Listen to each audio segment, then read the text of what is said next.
It starts out at $749? $779? $799? Yeah. Bro. Yo guys, Jonathan here, and we gotta talk about that Pixel 4. And don't get me wrong, I'm super stoked to check it out. My hands-on video should be coming really soon, so definitely subscribe if you haven't yet. But for everything that was cool about the Pixel 4, there was an equal amount of weird. Now I realize the Pixel 4 was probably the most leaked smartphone maybe ever. Google was just like 17 months early, yo, this is the Pixel 4. But I think like maybe most of you out there, I was hoping for some sort of surprise, and it was kinda the opposite.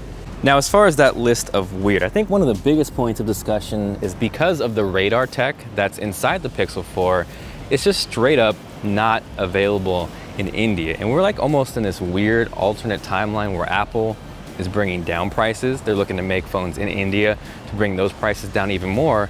And Google's like, sorry bro, our phone is too high tech for you.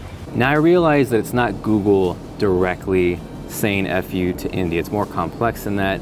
The tech inside there isn't passed with the government, therefore it cannot be sold. So I get it, but why would you throw tech inside of a product that's gonna alienate over 1 billion people, especially when Android is such a big thing there? And I think that kind of leads me to my next point, price. It starts out at $799 with a base storage of 64 gigabytes. It caps out at $128, which is cool.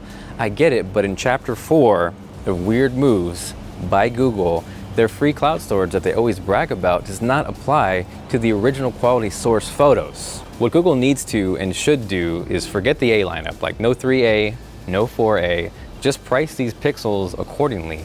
If the Pixel 4 started out at $499 and the XL was $599, the entire narrative would change.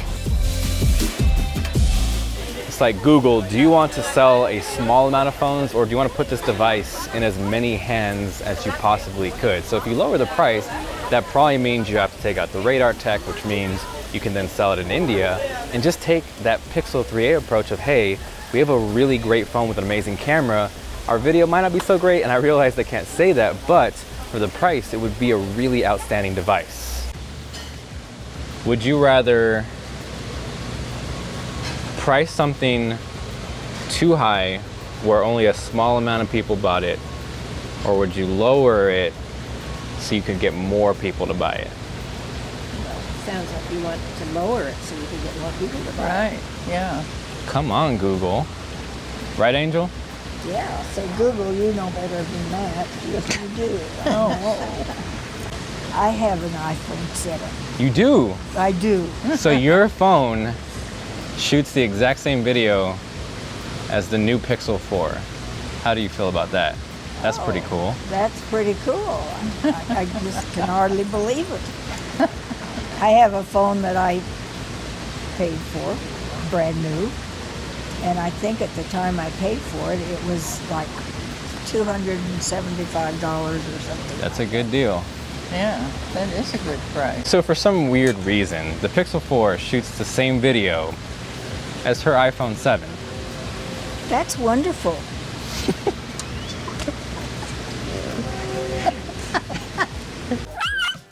Oh, I know, 4K 60 is cool, man. Maybe the Pixel 5. For there, we gotta take a second and drop 1 like, which equals 1 prayer for poor MKBHD, who was personally attacked up on stage. Google decided to throw it out there that ultra-wide lenses, while they're fun, they're cool, the telephoto lens is more important. I'm not here to sit there and argue the importance of ultra-wide versus telephoto, but it was a little bit weird just to point it out that, hey, we don't have this on our phone. Now, ultra-wide angle lens or not, I'm still really excited to check out the camera on the Pixel 4. The astrophotography looked incredible. What they were doing with the exposure and those sliders looked awesome. And they always do a really good job with HDR+, so as much heat as the phone got today, I think the overall camera as a whole will deliver. So the end result is we're in this really weird spot with the Pixel 4. They price it like a flagship. They have certain flagship features like the 90 Hz display, USB-C, you have face unlock, and they just dropped the ball in other situations, again, specifically video. They also don't include headphones in the box, but potentially the biggest travesty of today is holding an event in New York City and serving Domino's Pizza. Ken Bolito reporting live from the mean streets of NYC, telling it like it is. So those are our thoughts on the Google Pixel 4. Drop a like, for Barbara, B, Martha, and the star, Angel, who's excited for the Pixel 4, as am I. Again, subscribe for that hands-on, which is coming soon. This is Jonathan, and I'll catch you guys later. Is this an apple? That's an Apple. No, but the whatever the It's a Google. It's a Google. it's a Google. Ooh, difficult.